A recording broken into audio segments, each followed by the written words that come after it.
words of violence that he was hearing that were potentially going to happen on the Hill on January 6th. I had asked if he had connected with Tony Ornato, because Tony Ornato had a conversation with Mark about that topic. Robert had said, I'll talk to Tony, and then I don't know if Robert ever connected with Mark about the issue. Ms. Hutchinson, can you describe for us Mr. Ornato's responsibilities as Deputy Chief of Staff? The Deputy Chief of Staff position at the White House for operations is arguably one of the most important positions that somebody can hold. They're in charge of all security protocol for the campus and all presidential protectees, primarily the president and the first family, but anything that requires security for any individual that has presidential protection, so the Chief of Staff or the National Security Advisor, as well as the Vice President's team too. Tony would oversee all of that, and he was the conduit for security protocol between White House staff and the United States Secret Service. Thank you. And you also described a brief meeting between Mr. Ornato and Mr. Meadows on the potential for violence. The meeting was on January 4th. They were talking about the potential for violence on January 6th. Let's listen to a clip of that testimony. I remember Mr. Ornato had talked to him about intelligence reports. I remember Mr. Ornato coming in and saying that we had intel reports saying that there could potentially be violence on the 6th. You also told us about reports of violence and weapons that the Secret Service were receiving on the night of January 5th and throughout the day on January 6th. Is that correct? That's correct. There are reports that police in Washington, D.C. had arrested several people with firearms or ammunition following a separate pro-Trump rally in Freedom Plaza on the evening of January 5th. Are those some of the reports that you recall hearing about? They are. Of course, the world now knows that the people who attacked the Capitol on January 6th had many different types of weapons. When a president speaks, the Secret Service typically requires those attending to pass through metal detectors, known as magnetometers, or MAGs for short. The Select Committee has learned that people who willingly entered the enclosed area for President Trump's speech were screened. So what's going on, everybody? Kenny Hotep here. Welcome. They had weapons and other items that were so, confiscated. in getting ready for my stream today, I saw that they had the January 6th committee hearings, which is just nonsensical. So I figured for a few minutes we'll indulge it and listen to it and see what the hell they're talking about. For the president's event on the Ellipse, not the several thousand members of the crowd who refused to go through the MAGs and watched from the lawn near the Washington Monument. The Select Committee has learned about reports from outside the magnetometers and has obtained police radio transmissions identifying individuals with firearms, including AR-15s, near the Ellipse on the morning of January 6th. Let's listen. There's an individual in a tree. He's going to be a white male, about 6 feet tall, thin build, brown cowboy boots. He's got blue jeans and a blue jean jacket, and underneath the blue jean jacket, the complainants both saw a stock with AR-15. He's going to be with a group of individuals, about five to eight other individuals. Two of the individuals in that group at the base of the tree, near the porta potties, were wearing green fatigues, green olive drab style fatigues, about 5'8", 5'9", skinny white males, brown cowboy boots. They had Glock-style pistols in their waistband. 8736 with the message that subject, weapon on his right hip. After that, he's in the tree. Motor 1, make sure PPD knows they have an elevated threat in the tree south side of Constitution Avenue. Look for the Don't Tread on Me flag, American flag face mask, cowboy boots, weapon on the right side. Oh, man, this sounds so staged. This just sounds so staged.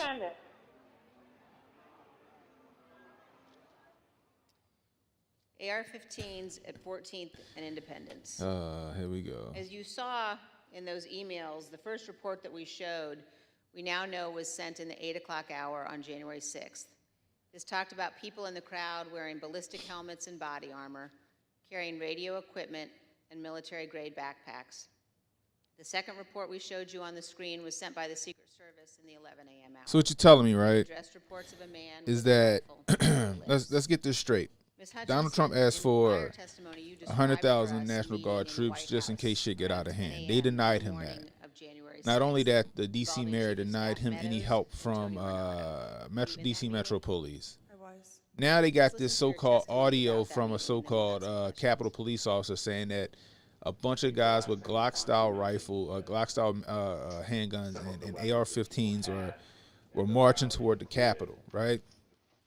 Meanwhile, if that's the case, right, nobody was shot, nobody was taken, right? Because if I'm not mistaken, you know, like that's some fighting shit. Like they on the Capitol grounds with guns. You know, you supposed to do what you gotta do, right? Remember the black dude that tried to run through the barricades at the Capitol and they put his ass down, right? So Knives, guns. so now they got knives and guns, but nobody did anything about it. Bear spray, body They armor, somehow breached the spears, Capitol and nobody got shot, nobody got spears nothing were other one than item, Ashley Babbitt, rifles were one right? item, and then Tony had relayed to me None of this makes sense. None of this shit makes something sense. to the effect of This is all that people staged. are fastening spears onto the ends of flagpoles. Ms. Hutchinson, here's a clip of your testimony Now, regarding Ms. Mr. Hutchinson Meadows' here, response in the to beginning, learning she had that a attendees what we were call armed that duper's day. delight, where she couldn't hold her smile back because that's what they usually do when they're getting over. Meadows' reaction to this list of weapons that people had in the crowd? When Tony and I went in to talk to Mark that morning, Mark was sitting on his couch and on his phone, which was something typical. And I remember Tony just got right into it. I was like, sorry, I just want to let you know, and had informed him, like, this is how many people we have outside the mags right now. These are the weapons that we're known to have. It's possible he listed more weapons off that I just don't recall. And gave him a brief but and concise explanation, but also fairly thorough.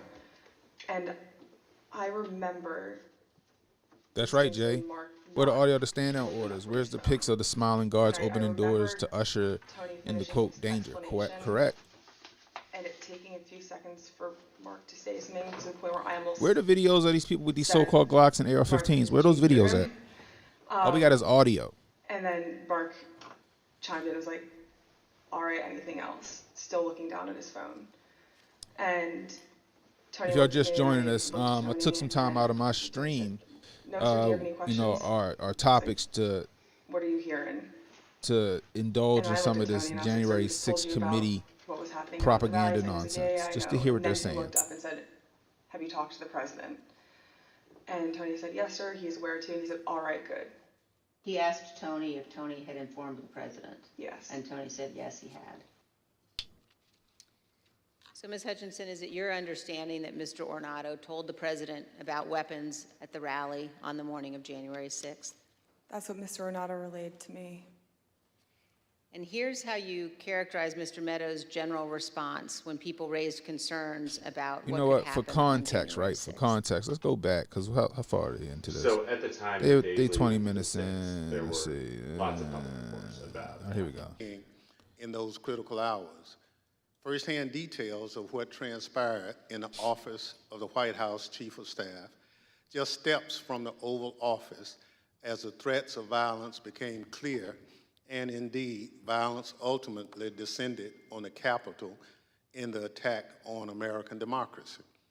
It's important that the American people hear that information immediately. That's why, in consultation with the Vice Chair, I've recalled the committee for today's hearing. As you've seen and heard in our earlier hearings, the Select Committee has developed a massive body are now trying to cover up. I won't get into a lot of care to offer. Thank you very much, Mr. Chairman. In our first 5 hearings, the committee has heard from a significant number of Republicans. I want you to keep in mind, including guys, former I want you Trump to keep in administration, mind that Justice Department officials, this whole thing is a some sham. They campaign hired a officials, TV producer several to members produce of this shit, President right? Trump's White House staff, Everything you're going to hear, all the prominent audio that you hear, conservative you'll hear judge, abrupt and cuts several and stuff like that because they're Today's selectively witness, editing Ms. audio Cassidy Hutchinson, to suit is their another case. Republican and another former They only member have of 2 President Republicans on Trump's this committee, White and House these staff. 2 Republicans that they have on this Certain committee of are us never in the House of Trumpers. Representatives This is all a sham from recall Jump that Ms. Street. Hutchinson Also was remember worked that for they House can't Republican Trump Whip can't be Steve tried Scalise, criminally because of this hearing. He's already been tried criminally in the impeachments, which he beat the case. Right? He beat that case. So he can't never be recharged on it unless some new things come up, like if he did something else. Ms. Hutchinson has But spent considerable this time is ridiculous. up here on So Capitol Hill let's just hear what they're saying. I want you just to see them put their foot in their mouths. And you'll see, you can blatantly see what it is, right? You can blatantly see what it is that they're trying to do. You can blatantly see the selective editing to make to suit their because Ms. Hutchinson's testimony touches on several important and cross-cutting all this is for, right? topics All this that is are for relevant this to each for of our future hearings. for them not to be or trying to damage Trump's credibility and reputation ahead of the 2024 election. This is all this is for. This is all this can do. They can't do anything else beyond this. This is all a charade, people, that they're using our tax dollars for to put on. Officials in the administration, So with senior White House let's see what staff, happens. including Mr. Meadows, with White House counsel, lawyers, and with Mr. Tony Ornato, who served as the White House Deputy Chief of Staff. She also worked on a daily basis with members of the Secret Service who were posted in the White House. In short, Ms. Hutchinson was in a position to know a great deal about the happenings in the Trump White House. Ms. Hutchinson has already sat for 4 videotaped interviews with committee investigators, and we thank her very much for her cooperation and for her courage. We will cover certain, but not all, relevant topics within Ms. Hutchinson's knowledge today. Again, our future hearings will supply greater detail, putting the testimony today in a broader and more complete context. Today, you will hear Ms. Hutchinson relate certain firsthand observations of President Trump's conduct on January 6th. You will also hear new information regarding the actions and statements of Mr. Trump's senior advisors that day, including his Chief of Staff, Mark Meadows, and his White House counsel. And we will begin to examine evidence bearing on what President Trump and members of the White House staff knew. You know what? This is what we're going to do, right? So they got to give their speeches and shit. So this is what we're going to do. We're going to get into the topics of the day, right? We're going to get into the topics of the day. And then if we got time, we'll go back to the January 6th shit, right? So anyway, let's get to it, guys. No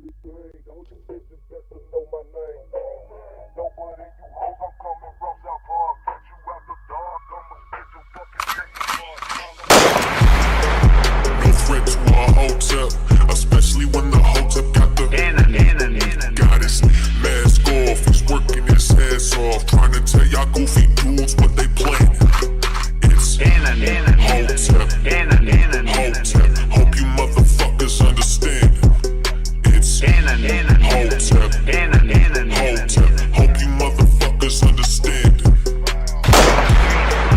No threat to our Hotep, especially when the Hotep got the goddess mask off. He's working his ass off, trying to tell y'all goofy dudes what they planning. It's Hotep, Hotep. Hope you motherfuckers understand. It's Hotep, Hotep. Hope you motherfuckers understand.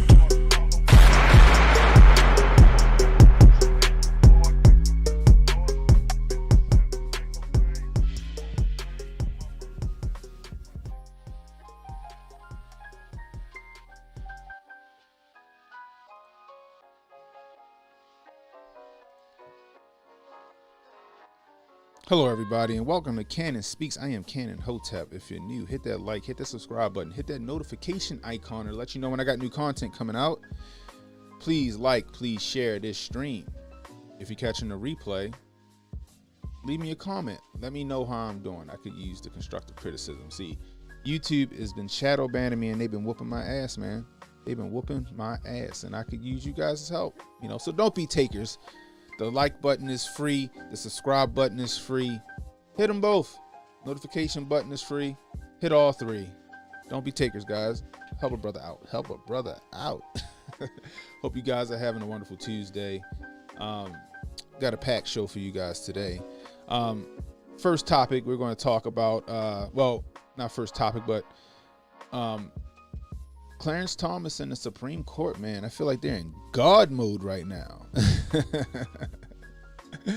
I feel like they're in God mode right now. They going back and they actually following the rule of law. They following the Constitution, and these liberals and these progressives are pissed, calling for the job of Clarence Thomas.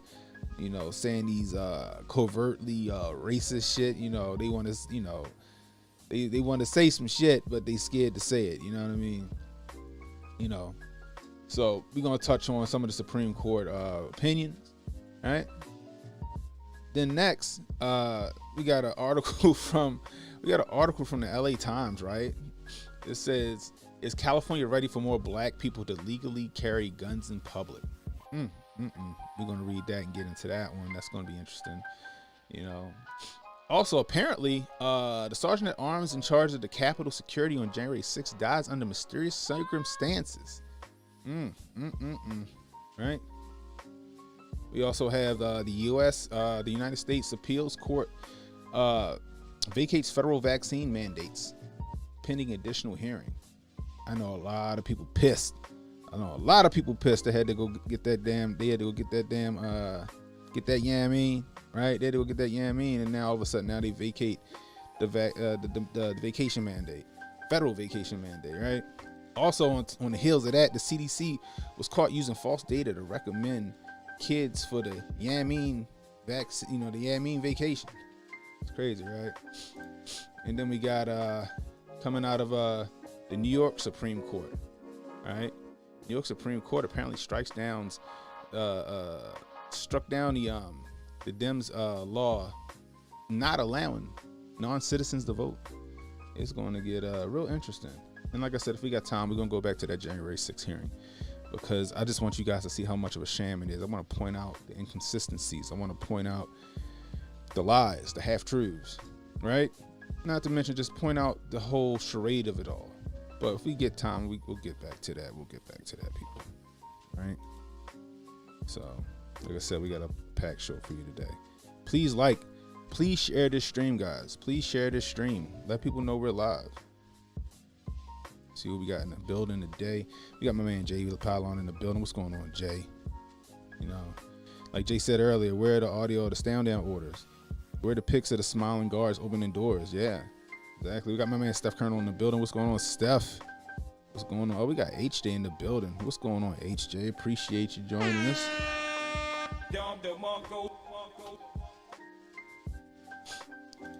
So the first story I want to get to is from the LA Times.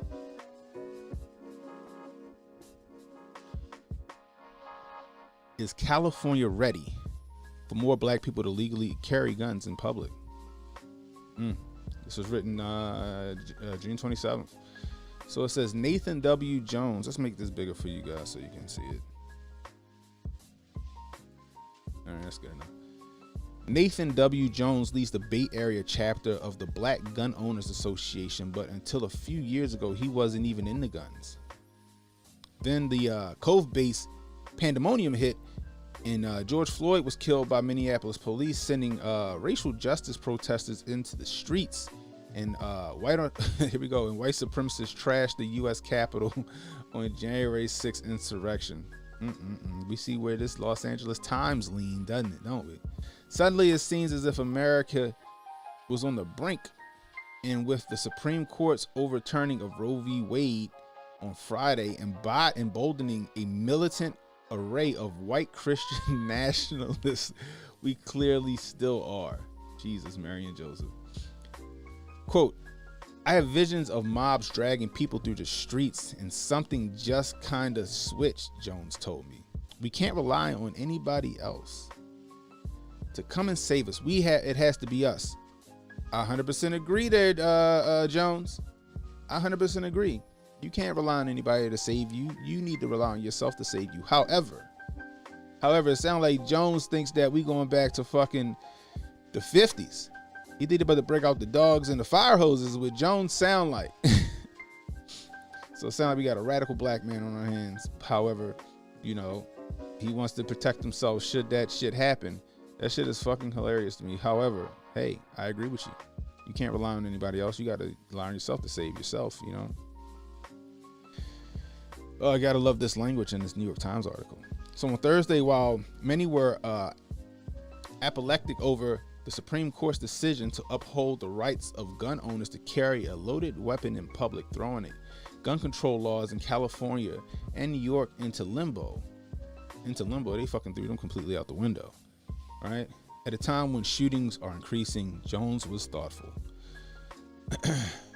On one hand, he wants it to be easy for law-abiding citizens to be able to defend themselves. I agree. All law-abiding citizens should be able to defend themselves by any means necessary, however they see fit, right? I don't give a fuck if it's with a fucking slingshot. If they feel like they can use a slingshot, go for it. If you need to carry an AR in your backpack, go for it. You want to carry a pistol caliber carbine, go for it. You want to carry a hand, go for it. Whatever you feel like you need to carry. You think you're fucking Green Arrow and you can shoot, go for it. Any means necessary. I agree with that. All right? If and when the time arises. But on the other hand, he's a 50-year-old realist who knows that fear and hatred of black people run deep in the United States, especially when we're armed. Fear and hatred of black people.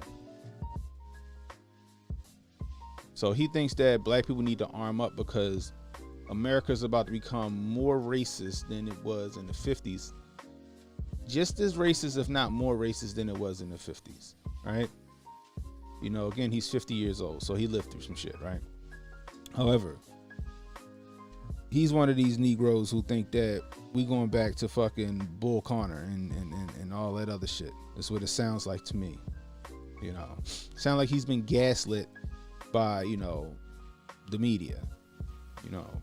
Now, do I agree with his sentiment as far as arming up? Yeah, all law-abiding citizens, especially, black folks, need to arm up because we all know that gun control was created for black people, right? After the Civil War, they didn't want, we had some rights and they didn't want us to be able to carry guns in public, so they started creating gun control. And now you see that gun control is always enforced where? In inner cities, right? But I digress. There's no overt racism when we go to the gun range, but we know how people are looking at us. Jones said, the dozen of black members who meet up and go shooting, we know the things that people think. So no actions have been taken, against you. Because when I go to the range, they don't look at me like, what's this nigga doing here in the range with all them guns? They come over, we have conversations, we exchange ideas, we exchange tactics, we exchange methods. I've never once been to any gun range and experienced any racism or hatred from anybody in the gun range, Hey, that's just me. And I would think in a progressive state like California, it would be even less of that. I'm just saying.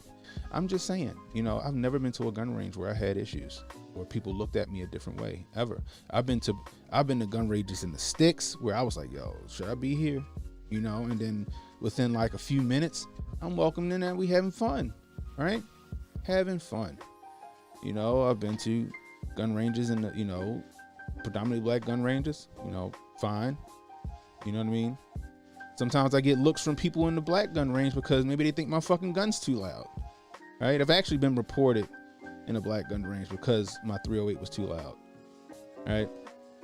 And they asked me, could I stop shooting it? So I'll put that there, versus the white gun range where I take my 308. They're like, damn, that's awesome. Can I shoot it? You know what I mean? Or my AR pistol is loud because it's a short barrel. But, just saying, I've never experienced that. It sounds like they're trying to, perpetuate this stigma onto people when they go into the gun range, which I think is unhealthy. I think it's unhealthy. I think that until a person shows you who they are, you got to give them the benefit of the doubt. That's just me. Like, now I'm one for profiling, profiling keeps us alive, but at the same time, it's like, you gotta give people, you can't judge a book by its cover, right? In some aspects. But it sounds like this guy here, he sounds like he waiting for some shit to pop off, yo. Not if it pop off, he waiting for when that shit pop off. You know what I mean? I'm just saying. California Democrats are scrambling to craft and enact new legislation this week that would somehow salvage the requirement, assuming local law enforcement continues to enforce it, that residents get a permit before carrying a concealed weapon. Right? Now, a lot of states already, and this is the funny part, that the LA Times is trying to make it seem like people can now just all willy-nilly go out and fucking carry a gun without a permit. You know, that isn't what the Supreme Court said, right? I wish that was what the Supreme Court said. That'd be fucking great, you know. But more than likely, a lot of these states, including my state of Maryland, and if I'm not mistaken, HJ, you can now go and apply for your concealed carry in New Jersey without a good and substantial reason, sir. You can get apply for your permit, but they're going to require you to take a class. All right, they're going to require you to take a class to do that, and get, you know, a concealed carry license. You know, because they still got to weed out people with felonies and shit like that. That'll be with the background check. And, you know, although I'm all for just constitutional carry, you don't got to take no class and none of that shit. A lot of y'all niggas need to take a class. I seen some people shooting. I seen people on Instagram talking about went to the range today and and I'm looking at them groups and I'm like, ooh, you done hit a 3-year-old, you done hit somebody's cat, you done took somebody's window out, god dang, to knock a window. I'm looking at them fucking groups looking horrible. I'm like, shorty, you need some practice. You need some practice. You know, a lot of people's gun etiquette is way off. You know, I recommend people going to a course to learn, you know, proper gun ownership and to carry a gun, because, you know, it's a lot of responsibility carrying a gun in public. I'm gonna let you know that right now. You got to have a lot of restraint. You got to have a lot of restraint. You got to have a really good de-escalation skills, because you have the monopoly on power at that point. You have the monopoly on power, right? So you need to learn those de-escalation skills. You need to learn situational awareness and shit like that. You know, now you can learn that shit on YouTube too. But at the same time, like, I do recommend people do take courses. You know, even I still, you know, take a course from time to time and learn other skills. You know, right now I'm getting ready to start. I'm getting ready to take a course for long distance shooting because I want to be a better long distance shooter. Right. Anyway, but this here, making it seem they're fighting for residents to get a permit before carrying. No, they'll still probably have to get a permit, right? But you still got to go through your background check to get your permit. Even if you don't have a class, you still got to go through your background check to get your permit. It's just that now they can't say, okay, well, you passed your background check, but we need to see your bank statements. We need to see your you know, why do you need it? Why do you want to carry this gun? We need a good and substantial reason for this. You know, now they can't ask for that good and substantial reason. If you can pass your background check, and then you're good to go. You're good to go. You know what I mean? So, our state will continue to lead the fight to keep our people safe, Governor Gavin Newsom said. Jesus Christ. Governor Newsom insisted on Thursday. Indeed, of all states, we have one of the lowest rates of dying by a bullet, and he's a fucking liar. But the governor and lawmakers could fail, and the Supreme Court ruling could stand. And then California could be forced to confront a reality that has long made many self-proclaimed liberals uncomfortable. Black people, potentially a lot of us, legally carrying guns in public.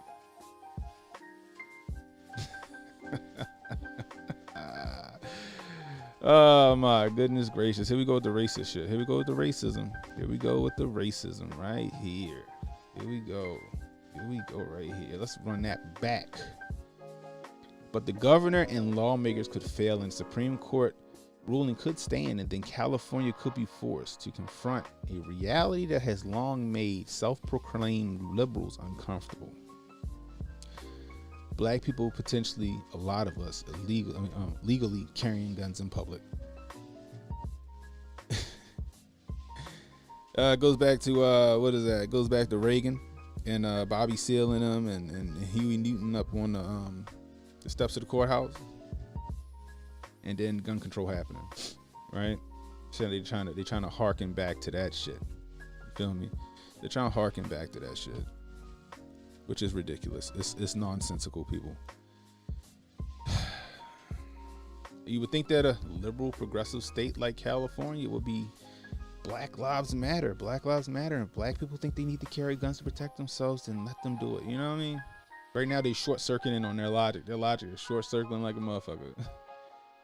Anyway, lest you think I'm being facetious, recall how California got started on this journey to having the toughest gun control laws in the country. They're going to go back to 1967 with Reagan. It was in 1967 that the members of the Black Panther Party for Self-Defense staged a protest at California's Capitol.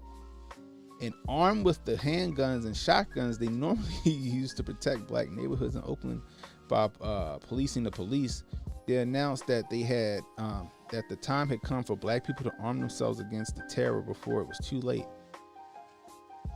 And then they went inside. And it sounded like Reagan said, let's disarm them before it's too late. Oh boy. We have a constitutional right to bear arms, they shouted as they wandered the halls of the Capitol. So let's see what we got here. All right.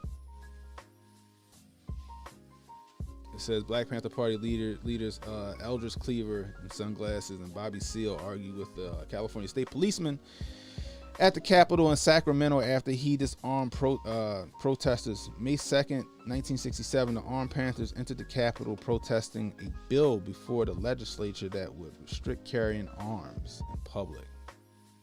All right. Fun fact. You know who armed the Black Panthers back then?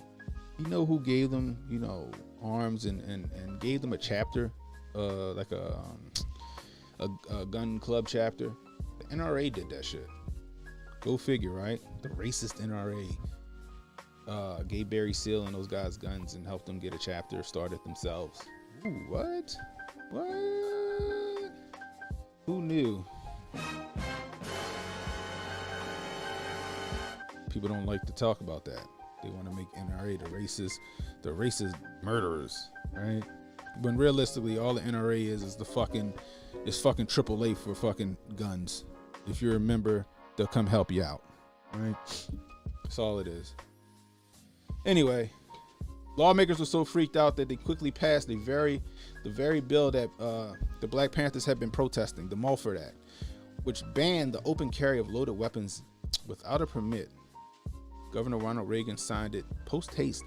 Again, like I said, gun control laws are racist. They were rooted and built in racism, right? All the way back from the Civil War. And we see it. Over the next few years, the Mulford Act, which the National Rifle Association supported, inspired a slew of gun control laws in other states and Congress, right? That's another thing about the NRA. The NRA is a fucking gun club, right? They didn't become a gun rights advocate for till after the fact, right? But before there was a gun club, even if you go apply for the NRA's instructor, be an NRA instructor, they the questions that they ask you, it's all geared for like gun range shit. It's not geared for like engagement and all that other shit. It's geared for gun range stuff. That's what they were back then, right? They didn't become like big activists until like later on. See, a lot of people try to misconstrue that as well,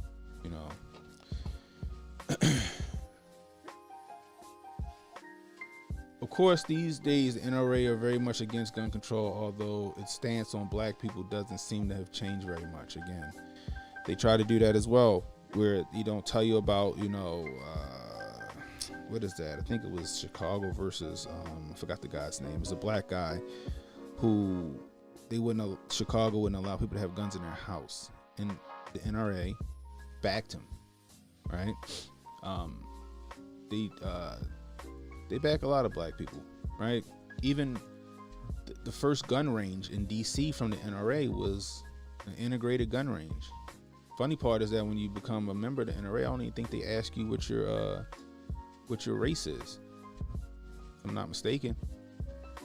But they like to make it seem like the NRA is this racist gun group. which is far from the truth. Like I said, they be like, why didn't they come to the aid of such and so? Like, was he a member of the NRA?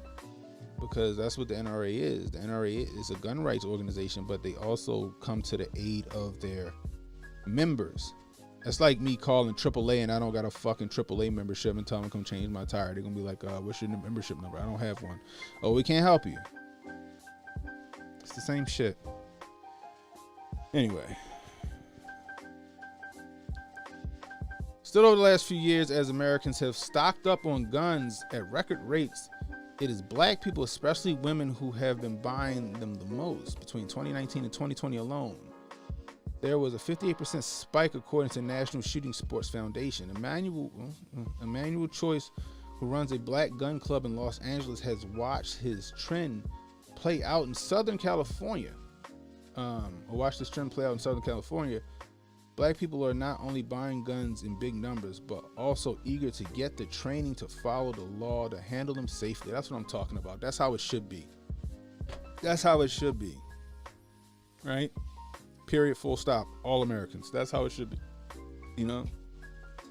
Don't be a victim, people. And this shit is a fucking wall of text. God damn. Let's see.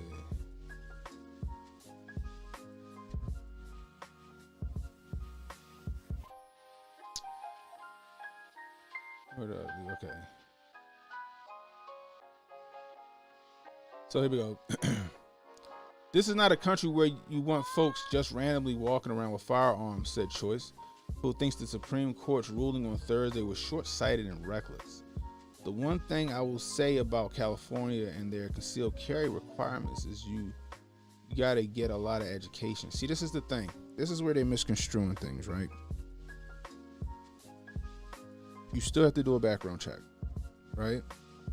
Now, do I think that people should get training? Yeah, I do think you should have training. Should it be mandatory? No, it shouldn't. But I think it's a good idea. You know what I mean? Not to mention, let's just say DC versus Heller, right? When DC versus Heller and DC became a shall issue state, they still had a class requirement, right? They still had a class requirement. You got to do your class, but once you do your class, then and you pass your background check, there is no other qualifications, meaning no good and substantial reason is needed. You know what I mean? So, if I'm not mistaken, if I read the opinion right, they never waived saying, you don't need to take a course. You know what I mean? I don't think maybe I'm wrong, but when I read the opinion, it didn't sound like they were trying to get rid of courses, or you got to take a class before you do it. If that's the case, then hey, go for that. I would appreciate it, because I got to go do another fucking class just to renew mine. I got to do an 8-hour class just to renew my permit. Now, if we're going constitutional like Texas, nationwide, let's get it. I'm cool with that. But I do agree that people should get training. You want to be the best at that craft, period, full stop.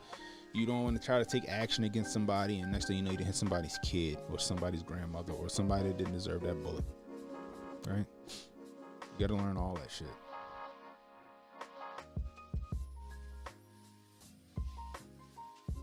Jones said he also has seen a huge uptick in interest in the Bay Area Club over the last 6 months.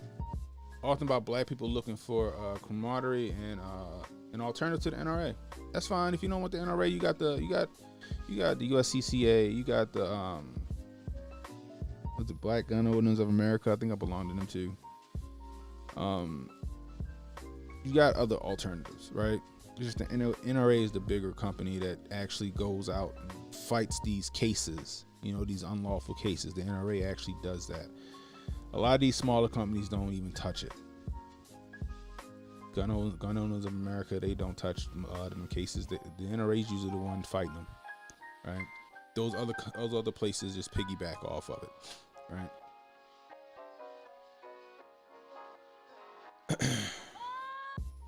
Musul Joins say they brought a gun for self-defense. Choice and Jones agree.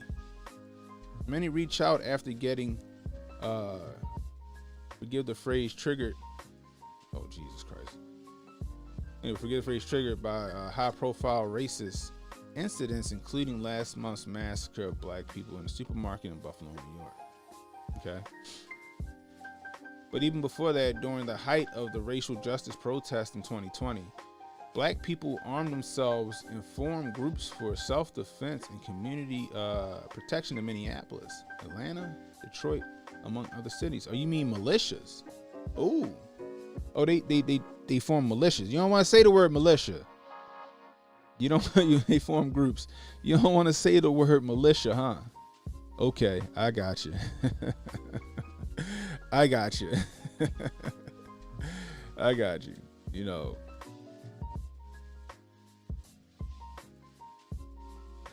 Oh, man.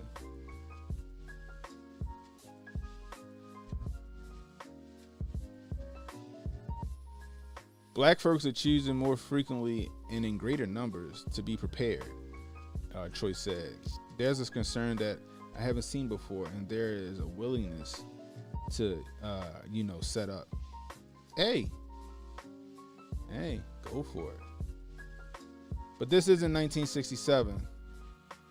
That meme that has been floating around social media for a few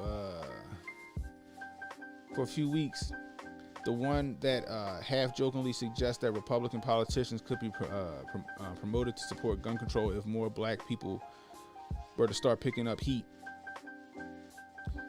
Thing is, black people are already, yes, thank you. I agree with this statement right here.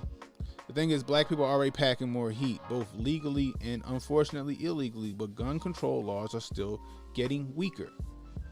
The rare expectation being the bipartisan bill President Biden just signed. And the other truly weird thing is that race is now actually being used as an argument in support of loosening gun laws. Race was always an argument, and it's not the first time. Again, a lot of us say it. It was rooted in racism. That's where gun control came from. When they enact these gun laws, where the fuck do they do that at? Black neighborhoods. That's what happens, right? Now, with these people saying they think fucking, the MAGA crowd and all these other people are going to come out here and then start just indiscriminately just shooting black people for no reason. That's what and they want to be prepared for that shit, because that's what they think is going to happen, because the media has conditioned these people to think that this is where we are now, right? Which could be far from the truth. Which could be further from the truth, in my opinion. I just think that you got a bunch of people that, and I get it. Go for it. You want to prepare for some shit that could possibly go down? Yes, go for it. Go for it. You know what I mean? Go for it. So let's see what he's saying here. Read a couple more paragraphs and we're going to stop. Justice Clarence Thomas, in his opinion for the Supreme Court 6-3 conservative majority in the New York State Rifle and Pistol Association versus Warren case, waxed philosophical about how the right to bear arms was crucial for the self-protection of black people in the South during Reconstruction, and he was right.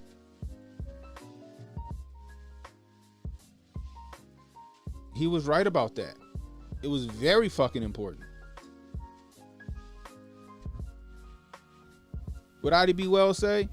She said, I might be fucking it up, but she said, a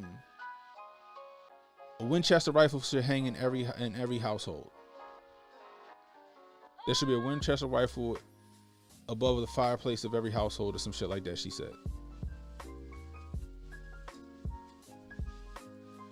Not to mention, when black men used to go and vote, the wives used to stand guard, so the KKK didn't come shoo them away. They would stand guard with their rifles and their shotguns. Just saying. And how the 1868 Congress reaffirmed that freedmen were entitled to the full and equal benefit of all laws and proceedings concerning personal liberty and personal security, including the constitutional right to keep and bear arms. Meanwhile, a coalition of progressive organizers organizations, including the Black Attorneys of Legal Aid, the Bronx Defenders and Brooklyn Defender Services filed an amicus brief in the case, urging the court to rule exactly as it did. The argument that gun control laws in New York, like California, disproportionately harm Black people and Latino people who carry guns for self-defense.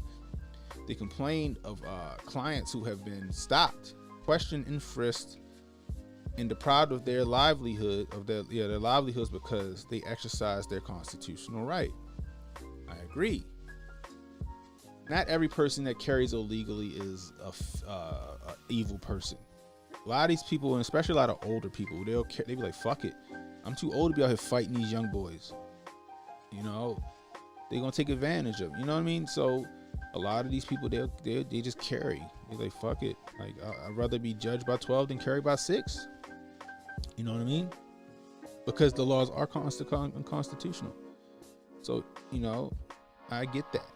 And you got a lot of people whose lives are ruined because they took their self-defense and their right to protect themselves. And generally, that's the people that's getting in trouble in, what I tell you, what did I say? Inner city neighborhoods, predominantly Black neighborhoods. That's where this happens, right? And I know that not firsthand, but I know that because here in Baltimore, we had the gun trace. If you guys watch We Own the City, that's a true story. It's on HBO Max. It's called We Own the City. Gun Trace Task Force, right? Gun Trace Task Force here in Baltimore. They were planting guns on people, or they were just targeting people that they feel like they had a gun, and they would throw the book at them. You know, we represent hundreds of indignant people whom New York.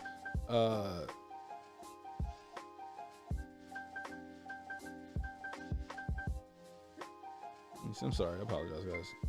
We represent hundreds of indignant people whom New York criminally charges for exercising their right to keep and bear arms, they wrote. For our clients, New York's licensing requirement renders the Second Amendment a legal fiction, and that's right, they do. Their laws are so crazy. For example, right, let's just say I'm flying from Baltimore to, I don't fucking know, Maine, and I got a layover in New York, right? And let's just say, you got to catch your plane tomorrow. And I take my stuff and I go to a hotel and I come back to the airport to catch my plane the next day. Guess what happens to me? Because more than likely one of my guns, right, even a handgun, may be an illegal gun in New York. They will take me to jail, even though that I was just passing through. I had a layover. Well, the minute you leave the airport with the gun that's quote unquote illegal in New York, you are now a criminal, and they will wait for you to come to the airport and they will arrest you. And now you got to deal with that, right? That's how fucked up New York was with the gun shit, right? Not to mention, now they want to fight the Supreme Court case, and they want to buck the system on it. They want to say to hell with the Supreme Court, like Maxine Waters said. So you're gonna see. It's gonna be interesting to see what happens in New York following this opinion. You know.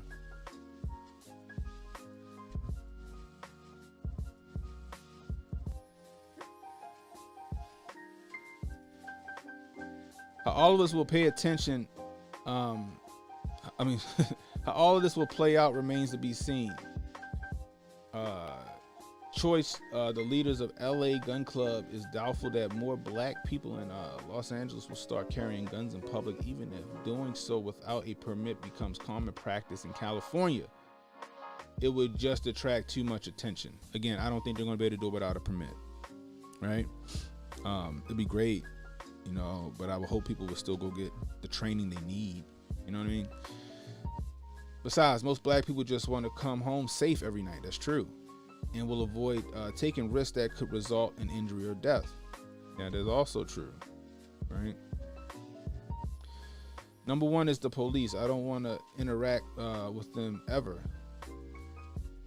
And they never give you a break when they pull you over.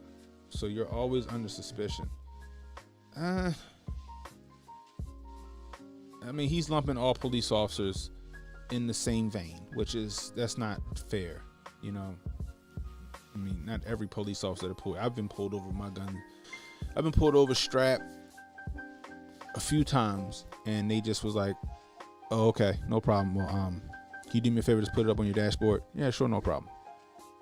And that was it. A couple officers like, "Okay, cool, whatever." Depends on how you're carrying yourself at the time. If you're acting like an asshole, and they know you're armed, they're gonna treat you like a fucking suspect. If you act cordial when you're armed, more than likely the officer act cordial as well. Now, are there some exceptions? Of course, there's some exceptions. They have some asshole officers, right? Most of the asshole officers I've come in contact with were black. State troopers in Maryland. You know, that's just my experience. You know. Anyway. Choice explained. So if you have something under your seat and you want to argue with them about the new ruling from, please, are you kidding me? Again, you know, now you do have officers that are ignorant to the law, right? Some officers don't know. I think I said this on the stream before, where my dad had his gun on him, because Maryland's no longer concealed carry, meaning that if I can open carry as well for my permit. So I can open or conceal carry with my permit, right? So it just says, it used to say concealed carry license. Now it just says handgun license. The officer didn't understand that. He didn't know that. So my dad called me up. It's like, can you explain to the officer the rules, blah, blah, blah. So the officer goes, well, this isn't a concealed carry permit. I think it is. It says gun permit. And I'm like, yeah, because you no longer have to conceal carry if you have a permit. You can open or conceal carry. They made the license the same as an armored truck driver or security guard. So if you have a Maryland carry license, you don't have to conceal anymore. And I sent them the verbiage and the literature from the state police themselves. You know, however, my dad handled it accordingly and cordially, and the police officer was in return cordial, and I was cordial on the call with him as well, and he thanked me for the information. And my dad could have been indignant. My dad could have been sitting there and being an asshole. My dad's just as big as I am, if not bigger than me. My dad looks like a threat. You know, my dad could have got out of hand and that could have went bad, but he didn't. He handled it the way he should have handled it. You know, like I said before, when you get pulled over by the police, right? Because let's face it, police are in danger. Like, more police involved shootings where the police get shot a lot higher than, you know, police shooting a black person or police shooting a white person. The police getting shot is a lot higher. That's just a statistic, right? So when the police pull you over, that fucking stop is all the way up here. That stop is all the way up here, right? They on heightened alert. They don't know if you got tinted windows and what the fuck. They don't know until they get to the window, and then it's your job to de-escalate that shit. Bring that shit down here, right? Now the officer's more peaceful. He's more inclined to work with you. Maybe let you go with a warning or whatever. That's how that works, right? Golden rule: treat people the way you want to be treated. Motherfuckers forgot about that. You know what I mean? However, this LA Times article was interesting. I agree. Black people need to arm up, right? All people need to be able to arm up. Keep and bear arms. Protect yourself. The police ain't going to be able to get there in time. When seconds count, police are minutes away. There's some racial elements here in America. I'm not lost on me. You know, I don't think it's as prevalent as this gentleman in this article was saying, but there are some, you know, instances and things like that. But regardless of the fact, everybody should be strapped up. An armed society is a polite society. Ain't nobody gonna run up in your house on a home invasion if they know you gonna be busting back on them, you know? So, anyway, it was a good read. Again, you know, LA Times. The article was called, it was a long-ass article, wasn't it? California ready for more black people. Is California ready for more black people to legally carry guns in public? So if you want to go read that or pass it on to your friends, go for it. Anyway, let's jump over here to the chat. I seen you guys talking. I didn't have a chance to see. Torrin Mosby, what's good? What's going on? Jay said, is Cali the state where throwing bananas at the black man running for office? Yeah, that was it. You talking about Larry Elder, where the girl and the gorilla man threw a banana at him? It's kind of fucked up. Svenstead, what's the deal, man? I haven't seen you in a minute. Anime, Nika, what's going on?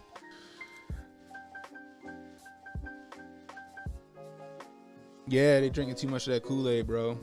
You know. Demon Ass says they're getting nervous that more black people might carry guns. Right. It's supposed to be this progressive state that Black Lives Matter and all this shit. Now everybody getting scared. But you know, that's what it is. That's how it is, you know. They'll internalize their racism, though. When I went shooting for the first time, I met the owner, White. He told me that he wants more black folks to shoot at his range. You know what, Steph? I heard that too from a couple of guys, right? You know, the range that I frequent the most is owned by a police officer, a Baltimore County police detective. 2 actually. One's retired, one's still on the job. Right? They let me have, like, I ain't gonna say they let me have the run of the place, but they afford me other things they won't afford everybody else, right? I remember one day I was looking for I think I was looking for shotgun slugs, right? And he's like, I don't know if we got any more. So I'm walking with him. They get to the area where the range is. That's where their safe is. And he's like, you know what you're looking for? I said, yeah, I know what I'm looking for. He's like, let Cannon back there in the safe. He good. No joke, bro. Let Cannon back there in the safe. He know what he looking for. Dude, I knew him for like a month. They were so cool, right? I went in the safe. I found what I was looking for, brought it out, paid for it, and it was it. You know? Just saying. Super Caller says, California is a hot dumpster fire. Newsom can eat a flaming satchel of Richards. What's up, my man Ahmad in the building? They've been telling us when shit hit the fan, be prepared. So now we are now we are someone's upset. I wonder who. So now someone's upset. I wonder who. I know, right?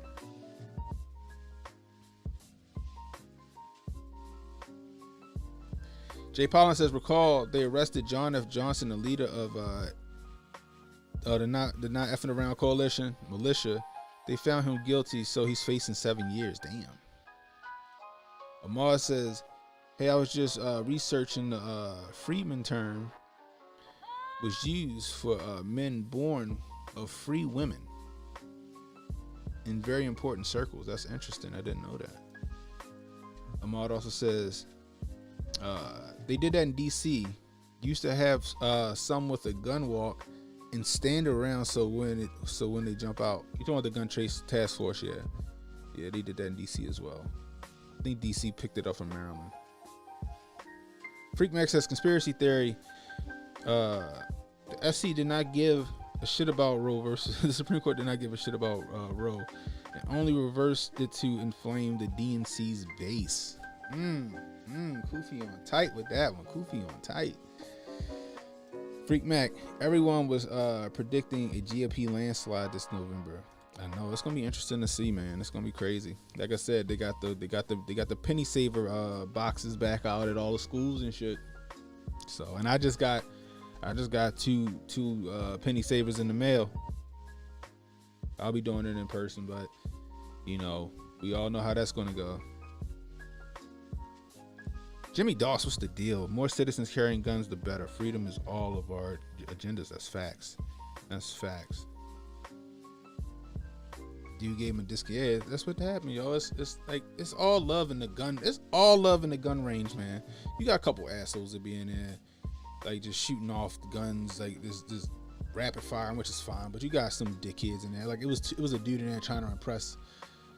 And that's the thing, right? He got all mad. He was like, see, they only doing that because I'm a young black man. Like, no, nigga, you in here trying to shoot 2 guns at the same time like a dickhead. You hitting the ceiling and the walls and shit. Like, you suck. You suck, right? Like, get the fuck out of here. They not fucking kicking you out the range because you black. They kicking you out the range because you're a dumbass. You're sitting there trying to dual wield 2 guns and you're completely missing your target, hitting expensive ass equipment. That's why they kicked your dumb ass out, right?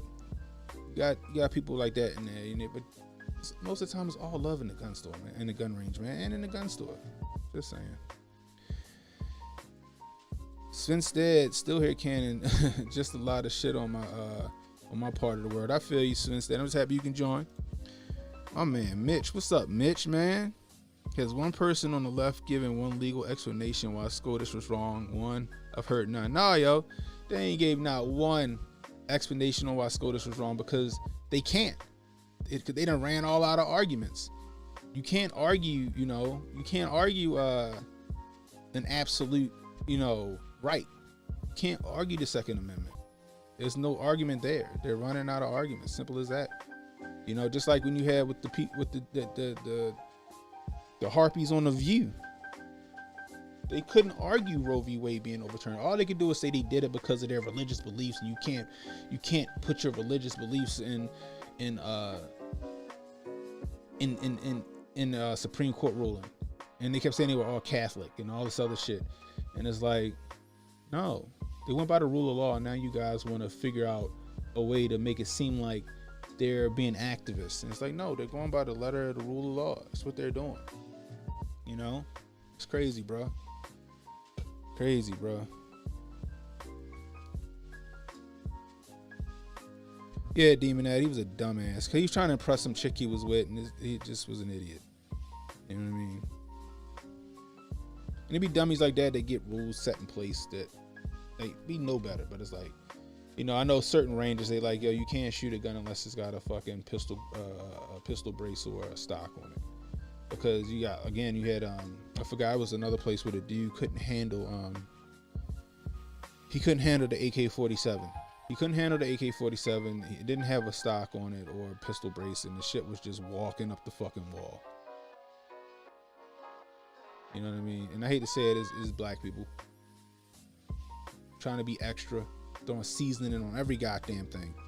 Jesus, Mary and Joseph, I'll tell you, you're about to get me all upset now. Jeez.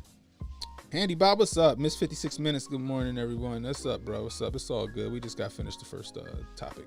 It was just a longer topic. Anyway. Spencer says, yo, keep that damn 2A. I wish we had it. I know, right? There's a lot of countries out here that wish they had the 2A, man. You gotta hold them to it as much as possible. Anyway. Let's touch on this. So apparently, I think the police chief in San Antonio gave a statement on what is now 46 people died in that 18-wheeler yesterday. So let's go over to this. Let's go over to this video real quick. I'm gonna go ahead and pause this music up. Let's go over to this video real quick and listen to what he's saying. News out of San Antonio, where more than 40 were found dead in a tractor trailer. Let's listen into authorities there.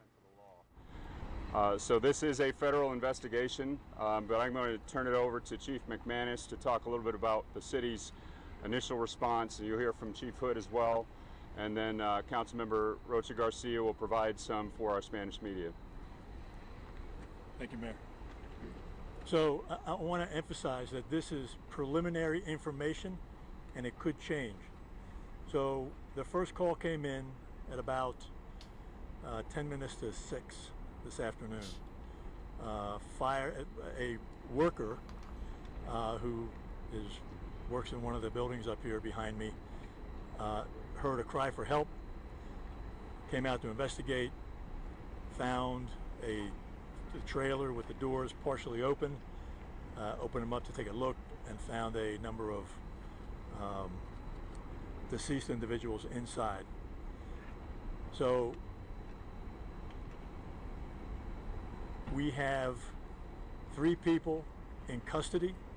We don't know if they are absolutely connected to this or not.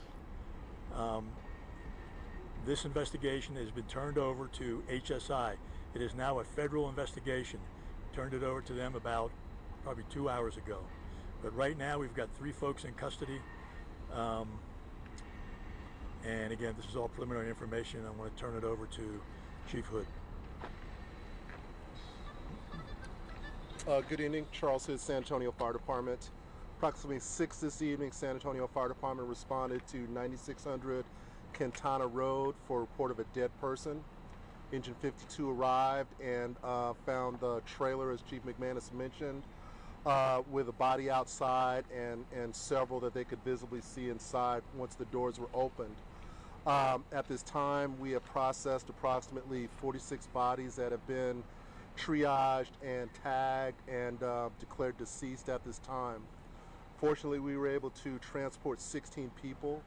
12 of those are adults and 4 pediatric. All of them were conscious at the time upon transportation. First patient was transported at 7 minutes after 6, with the last one being transported at 6:57. So a mass casualty with the triage involved, it went very smoothly and very quickly. The patients that we saw were hot to the touch. They were suffering from heat stroke, heat exhaustion, no signs of water in the vehicle. It was a refrigerated tractor trailer, but there was no visible working AC unit on that rig. At this time, we have released all our companies back in service. We use approximately about 60 firefighters, 20 fire engines, and 10 medic units, of which we transported to various local hospitals throughout this city. So it is our hope and prayer that the conditions of those that were transported will improve as we speak. We are currently putting those 60 members through critical incident stress debriefing. Again, we're not supposed to open up a truck and see stacks of bodies in there. None of us come to work imagining that. So we're working through the behavioral health for our folks right now. I'll turn this back over to Dr. Garcia and answer any questions that you may have later. Could you just confirm that the numbers that you just gave? Yes, sir. 16 transported, 12 of those adults, 4 pediatric, and 46 that are deceased. Chief, what were the conditions of those that were transferred? All heat-related injuries and no fatalities of peds that we know of. Again, we are hearing the latest on an unfolding story in San Antonio, where authorities there now tell us 46 bodies were discovered in a tractor trailer that had, it was a refrigerated trailer, but there was no working AC. This was just before 6 o'clock today. It's a federal investigation, but of course there was a local response right at first. 16 transported, 12 adults, 4 pediatric cases, and all suffering heat exhaustion. So again, more than 40 found dead in the back of a tractor trailer on Quintana Road in the San Antonio area. So there you have it, guys. So the death toll upgraded to 46. They got 3 suspects in custody. They don't know if they have anything to do with it. Man, it's fucked up. Like I was saying yesterday, right? We don't know where this tractor trailer originated, right? We don't know how long these people were traveling in the back of that tractor trailer. Those tractor trailers are made of like aluminum, right? For the most part. It had to been hot as fuck in that tractor trailer. Let's just say 90 degrees, 100 degrees in Texas and maybe coming across the border, right? Add another like 15 degrees to that or 20 degrees to that with that enclosed trailer just getting beamed on, right? And it sucks. It fucking sucks. When I gotta unload my trailer, like I got an enclosed trailer, right? Just for my truck, you know, like a car trailer. Be hot as shit in there. You know, I've been in the back of tractor trailers in the summertime. When I was a kid, I used to work for a contractor, work for mattress discounters, like delivering mattresses. We get in the back of that truck, be fucking hot. Fucking hot. So could you imagine what another, and then you had on top of that, I guess, upwards of 60 people in the back of that truck, all generating heat. All breathing in the same air because there's no real air circulation in there. They said it was a refrigerated truck, but there was no AC unit or refrigeration unit on the truck whatsoever. No water, right? People die from heat stroke, right? Now we don't know if they were all trying to come across the border and just be in America, or if this was some nefarious shit, right? But like I said yesterday, man, it's sad, you know. Prayers go out to the deceased and the family members, and I hope that the people that did survive recover. That's fucking crazy, you know. Yeah, I'm not sure since dead. We don't know yet. It's still developing. I guess we'll find out, you know. I would say that in some way, shape, form, or fashion, the cartel is involved in it. simply because that like the only way to get across the border for the most part for a lot of people is through the cartels.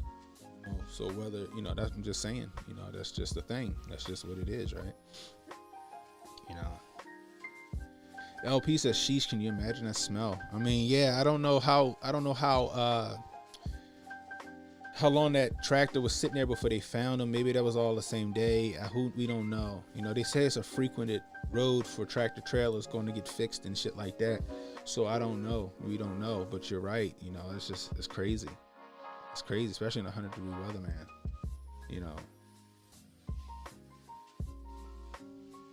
Amar says, who told that man to leave that trailer?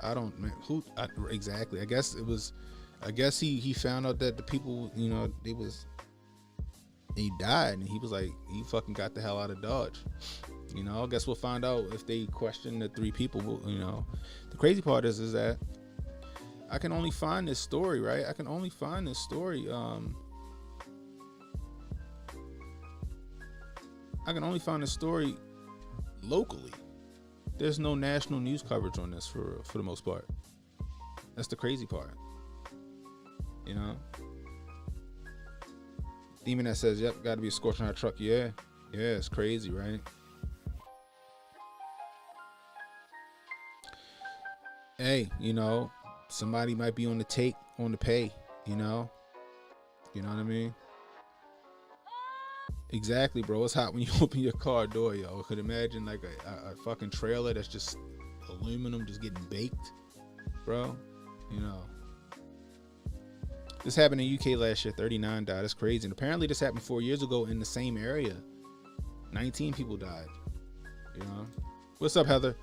They stopped Abbott's orders to inspect all trailers, so only suspicious trailers or randomly selected trailers get searched. That's fucking crazy.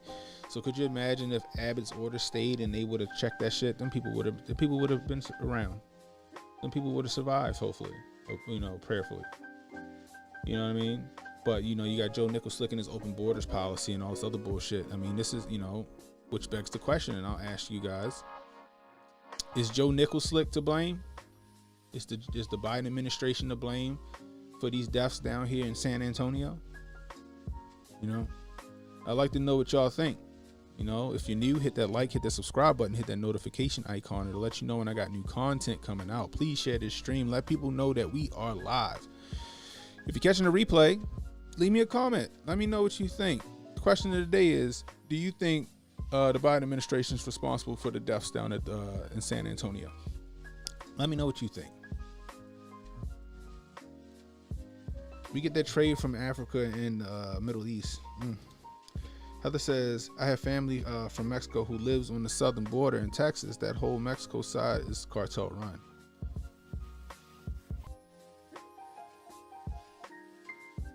Handy Bob says, a reporter asked Sleepy Joe about it today. He just dismissed the question and moved on. That's crazy. That's crazy. That's crazy. Give me 1 second, guys.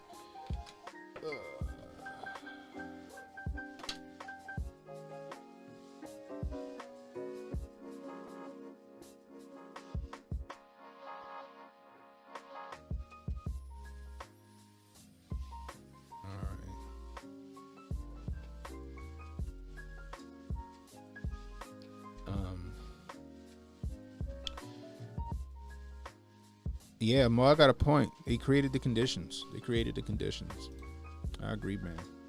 But like I said, my prayers go out to the victims, man, or the people that succumb to the heat, and hope that the people that in the hospital,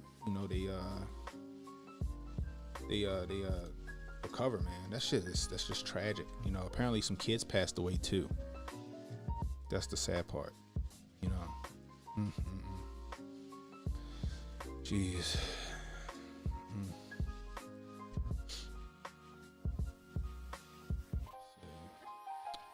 All right, let's get into some of this Cove-based news.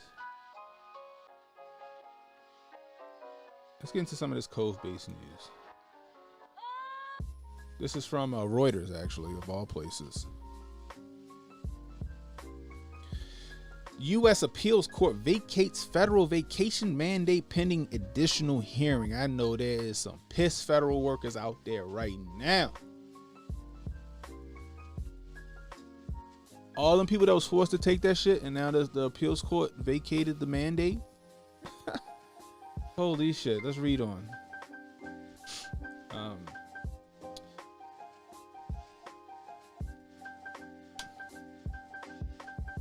A U.S. appeals court panel said on Monday it would convene a full panel to reconsider President Joe Biden's executive order requiring civilian federal employees to be vacated against the code base and set aside the order pending that hearing. The U.S. Court of Appeals for the Fifth Circuit Court, which is based in New Orleans, had reinstated the vacation order in April by a 2-1 vote after it was blocked by a district court judge in January. The court said Monday that it would reconsider the case en banc. I don't know what that means. Which means it will be heard by a larger panel of judges. No dates was given for the hearing. Pending that hearing, the court said it would vacate the April ruling, which means that Biden's order cannot be enforced. How about that? Biden said in September he would require 3.5 million government workers to get vacation by November 22nd, barring a religious medical accommodation, or face discipline or firing. Despite the legal fight, more than 90% of federal workers were vacationed by December, the White House said last year. Oh boy, oh boy, oh boy. Like I said, it's some pissed off federal workers out here in these streets, boy, and I know a few of them. That shit's crazy, man. That shit's crazy. Now all of a sudden, after they got what they wanted, 90% of the federal workers got their shit. So the job was done already. The job was already done. Period, full stop.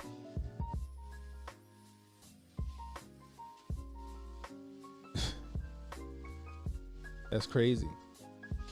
It goes on to read, the president's vacation and muzzle mandates have faced stiff opposition led by Republicans, which have turned public safety measures endorsed by a disease expert into a political and legal battle in the United States. I don't know if it's a political and legal battle in the United States. I think that's, it's the right thing to overturn this shit. It should have been overturned. It should have never been a thing. They should have ruled it unconstitutional in the first place. It violates, violates your Fourth Amendment, your right to privacy. It violates all that shit. The United States passed the milestone of 1 million dead from the Cove base in May, and more than 250 people still die of the disease daily, according to the U.S. Centers for Disease Control and Prevention. I don't believe that. I don't believe it. I don't think that's a real number. That's just me, especially when they were doing all of that shady math in the beginning. They don't keep a running tally on the flu. I don't know how many people died from the flu in the first 3 years of it when it first came out. Just keep that running tally. What the fuck was that? I'll tell you. But that's crazy, right? He forced all these federal workers who were scared to lose their jobs, and we report, Hotep's been told you about that.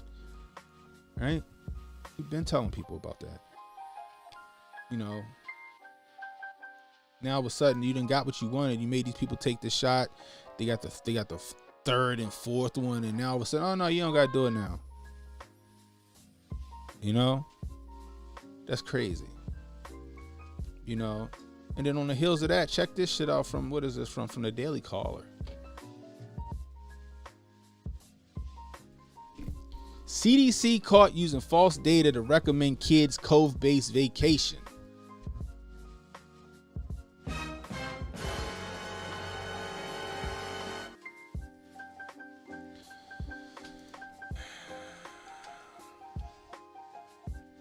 The Centers for Disease Control and Prevention showcased highly misleading data about the risk of the Cove base to kids when its experts vacation advisor voted to recommend vacations for children under 5 years old.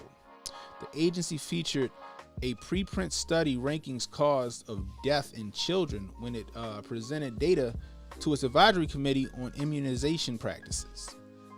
Earlier this month, after which the committee voted to recommend kids age 6 months. 6 months? What? Age 6 months through 4 years get vacation for the Cove base. The study claimed to show that Cove base was the leading cause of death for children in the United States during the Cove base pandemic, but observers quickly pointed out major flaws in the data which rendered it misleading. No shit. So all of those experts, right? All those experts that y'all fucking memory hold and silenced and banned and fucking outlawed and took medical licenses, who said that kids wouldn't be affected by this. All the initial data that say, yeah, no, kids kick this shit quick. Right? Now y'all want to bring out this shit. Oh, well, apparently the kids, they fare better. You know, no shit. You know, you had, shout out Dr. Tanai Ricks. He doing his thing. He told us that. Who else? Who was the black lady? The black doctor that they made seem crazy? Tenfold Haddish. She said it. So many doctors and health professionals who see patients said, no, kids aren't a big deal. Kids are fine. They'll kick that shit like it's a fucking allergy. They were wrong. They got shunned and silenced and now all of a sudden, fucking damn near 3 years later, oh no, kids are cool. Kids, they won't, And then you had these crazy helicopter parents running out here fucking getting their kids shot the fuck up with experimental drugs. We don't know how that's going to affect these kids in 5 years. We don't know how it's affecting these kids now with their body chemistry. They're still growing.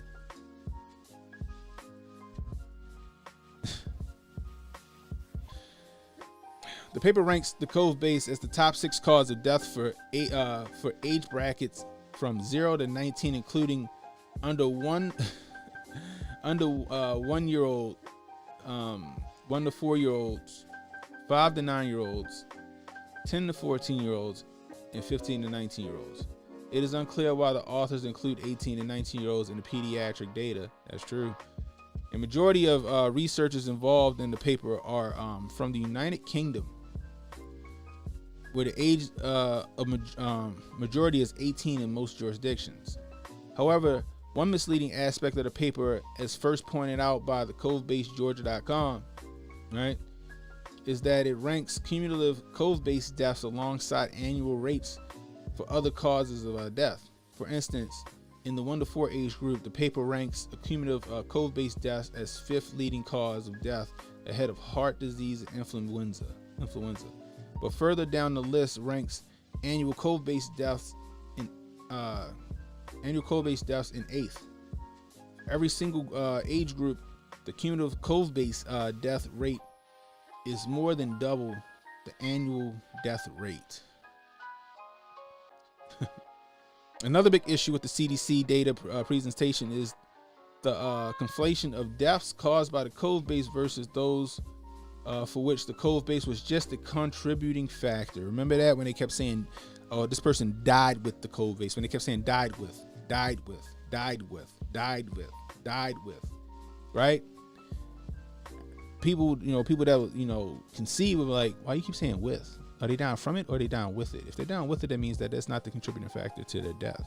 That means that it might have been a nail in the coffin, but it wasn't the primary issue. And I remember at one point the CDC came out and they said, knock off 25% of that those cases off of the tally because you can't be counting died with. Oh boy.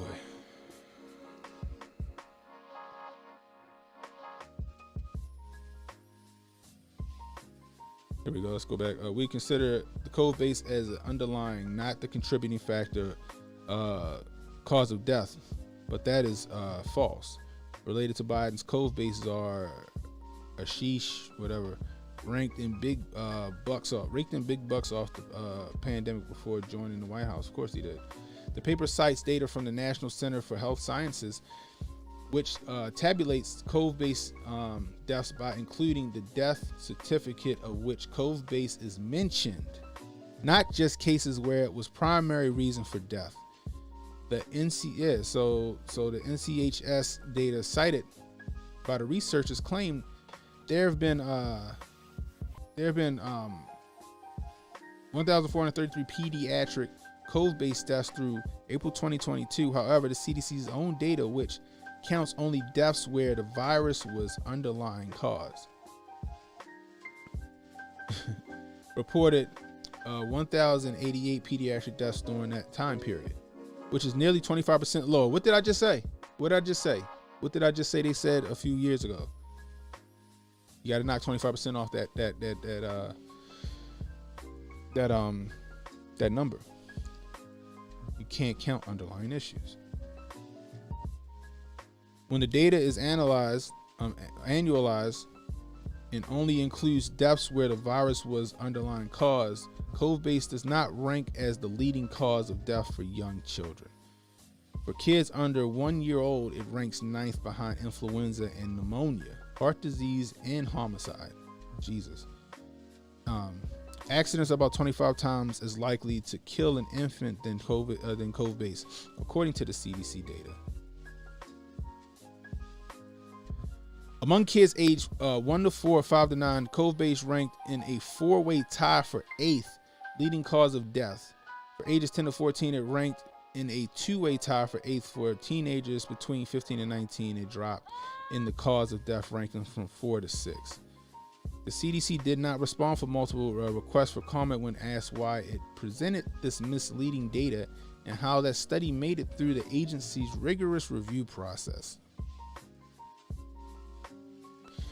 The FDA did respond after multiple attempts to contact, stating that FDA speakers in the June 14-15 meeting of the Vacation and Related Biological Products Advisory Committee did not cite the study in question in their presentation. The FDA's process release announcing that the authorization explains the basis for our determinations.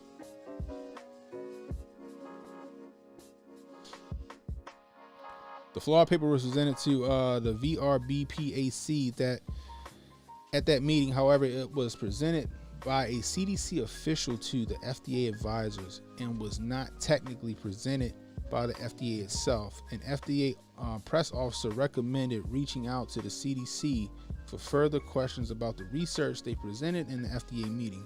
The Daily Caller reached out to all 11 authors listed as contributors to the research. Only one responded, Dr. Deepthi whatever, an epidemiologist and senior lecturer in machine learning at Queen's University of London. Deepthi wouldn't comment on the effect of publishing fundamentally flawed research affecting the health care of children, other than to take a pot shot at Fox host and Daily Caller co-founder Tucker Carlson. I also see you're funded by Tucker Carlson. Frankly, I'm surprised by your stated commitment to accuracy here, given that. But well, she wrote in a response to questions because she had no answer. But she didn't want to admit that they were wrong and that they did this shit, so she went to an ad hominem attack. That's how that works, people. That is how that works. And that is sad because they selling a bill of goods to these fucking nut ass parents out here that want to get their kid vacation for some shit that they have a better chance of surviving than the fucking parents. So if it's at a 99.8% chance of survival for adults, kids, I guess, is damn near fucking 99.9. Jesus, Mary and Joseph, man. Oh boy.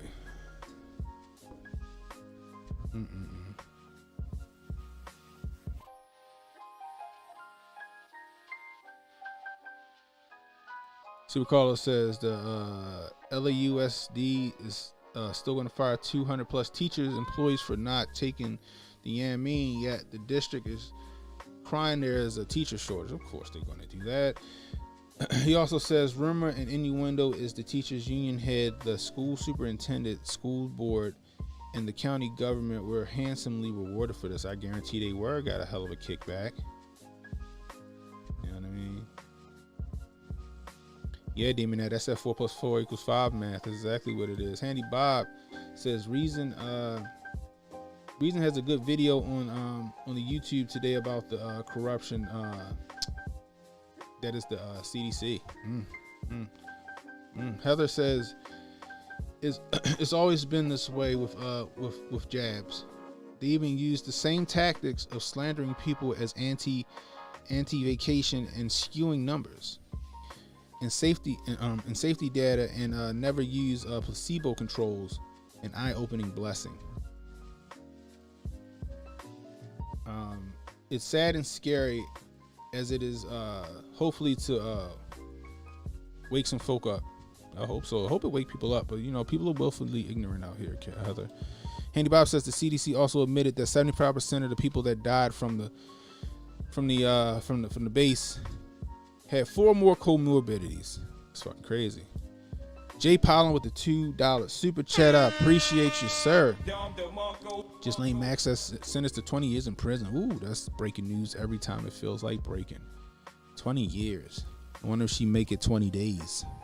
I wonder if she makes it 20 days, people. What up, Kayak Dog? Handy Bob, I worked at the in the ICU. I believe that's that.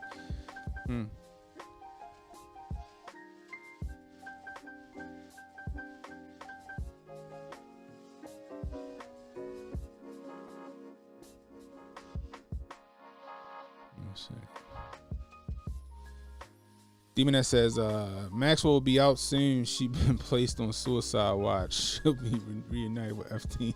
That's what I'm saying, yo. She gave her 20 years. She gonna make it 20 days. What's up, YV? What's going on? Papa Hotep, what's good, bro? What's good? Jay Pollen says Maxwell father was part of the redacted. Yeah, and worked with Mother Teresa during the baby go missing scandal in India. I remember that. They found him butt naked, floating face down next to his boat too. Papa said he gonna Epstein her. YV said if you were a doctor getting paid for patients, would you call your whole family in to collect that check? I bet some of them would. Some of them would do that shit. I wouldn't put it past a lot of doctors, but that's just crazy, yo. That's just crazy. I think they're gonna try to sweep a lot of that shit under the rug ASAP. So I'm gonna touch on this one real quick.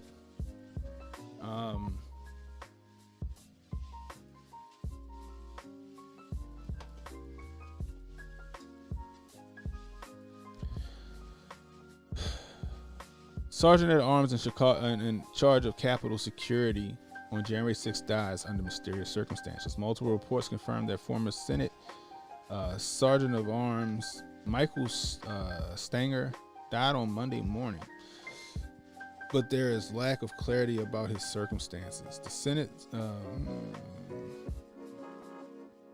Fox confirms that Michael Stanger, the Senate Sergeant at Arms who was in charge of the Senate security the day of the Capitol riot, has died. Fox News, blah, blah, blah. So they're saying there's some mysterious circumstances. Stanger was forced out of his position after the Capitol siege on January 6th, the Capitol building being overrun by far-right extremists as well as peaceful Trump supporters. That's interesting. Who were led into the building by the Capitol Police. That's interesting that they said that. How about that? House Sergeant at Arms Paul Irving subsequently gave his resignation notice as Speaker of the House. Nancy Pelosi announced Capitol Police Chief Stephen Sun also resigned effective January 16th and left a letter filled with heavy criticism of the weak Capitol security, which followed upon numerous warnings given to Congress. Stanger had testified in front of Congress on security failures on January 6th. I wonder. Makes you think, huh? Makes you think. Oh, I'm sorry. No. Makes you think. Was it natural causes? Or did he get got? So I guess that's going to be a developing story. I'm sure that's going to get swept under the rug real quick. Nobody's even talking about it. Nobody's even talking about it.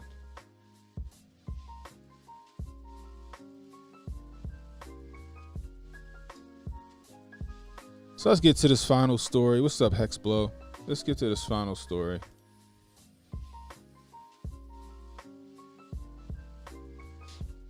From the New York Post.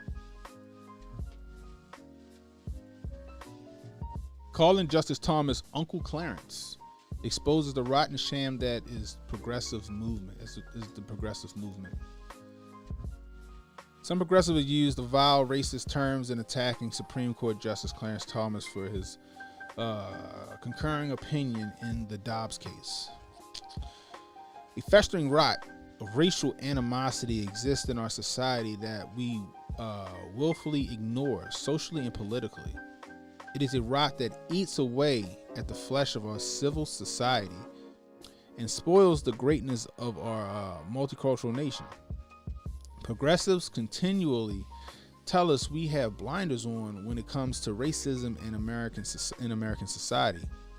They've shoved their ideological solution of anti-racism to force us to deconstruct what they believe is an inherently deep-seated racist nation. I, as a black American, am supposed to rejoice in the presence of our self-appointed saviors. But I peeked behind the veil and saw who they really are. Woo! I peeked behind the veil and I saw who they really are. Understandably, detractors of the decision have found themselves angry and anguished at last week's Supreme Court reversal of Roe v. Wade. 6 judges found it necessary to overturn, but one has been elected the face of all political animus. Clarence Thomas, who didn't even write the court's opinion, because he didn't write the court's opinion. Alito wrote the court's opinion, but they're going after Clarence Thomas. I wonder why. They say that in times of stress, anger, and anguish, you see who people really are. These moments are rare, but special because you get to see how much their rhetoric manifests in action, and how much is lip service. With overwhelming anger seeping through their pores, Democrats saw only one viable target who would satisfy their rage. There was only one person for whom they felt comfortable exposing themselves by lifting the veil of their true hatred and indifference for black people. In a matter of hours, Uncle Clarence was trending on Twitter. A reference to a racist pejorative, Uncle Tom. I witnessed multiple conversations between white progressives questioning if Clarence knows he's black, chastising him for being married to a white woman, and even going so far as to feel completely comfortable calling him the N-word. Don't believe me? Do a Twitter search yourself. Just one example, left-wing Canadian pollster John Corbett tweeted, Clarence Thomas just another dumb field N-word. Even more disappointing, many black progressive Democrats stood by and said nothing. Of course they will. I listened to the Twitter Spaces discussion in which a white man said verbatim, Clarence Thomas is Jesus is an N-word on a mostly black panel, and no one said a thing. Why would they allow this without pushback? Because they aren't principled either. Samuel Jackson, for example, gave his racist bat signal to all his white elitist progressive allies when he tweeted, how is Uncle Clarence feeling about overturning Loving v. Virginia? Jesus. Today it's Uncle Clarence, but tomorrow it can be Uncle Samuel, and that's the point he's missing. The article has a point. 6 judges had to make that. They think that, they're making it seem like Clarence Thomas is solely making these decisions on his own, and he's not. There's 6 other Supreme Court justices that ruled in favor of overturning Roe v. Wade and ruled in favor on the 2A. Right? But they see fit to go after Justice Thomas. Alito wrote the Roe v. Wade, right? And they got a point. You got Michael Rappaport, who says some bullshit on his Twitter, right? You got a bunch of other people on Twitter, which I have been seeing it. Or I saw it, you know, they call them, you know, got some people actually are calling them the N-word, and you got people call them everything but. Right? I believe that Clarence Thomas must resign is like fucking trending or some shit like that.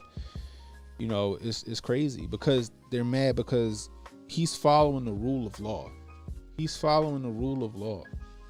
He's following the Constitution because that's what the fuck the Supreme Court is supposed to do. Right? We got 3 branches of government. Right? But legislative, judicial, and executive branch, right? When they make a, you know, when the legislative branch makes a law and the president signs it, the judicial branch is supposed to make sure it's fucking constitutional. And that's their job.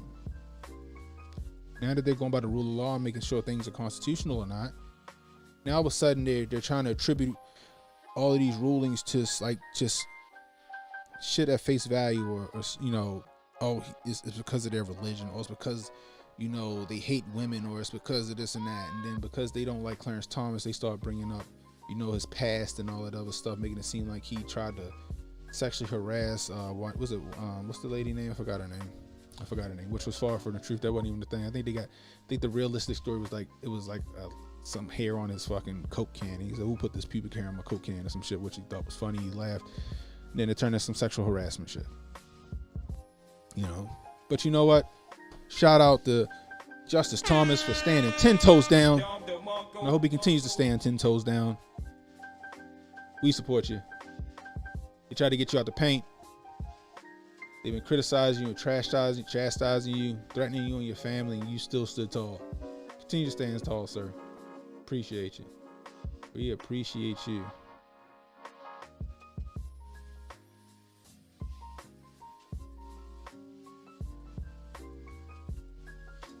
Anyway. Let's see.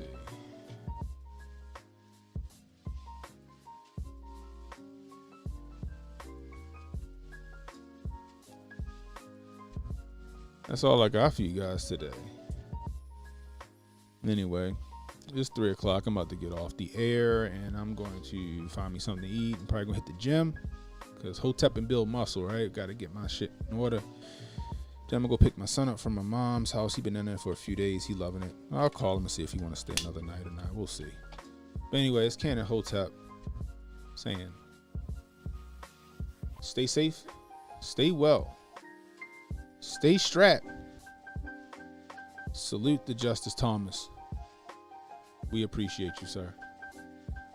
I'll holler at you guys.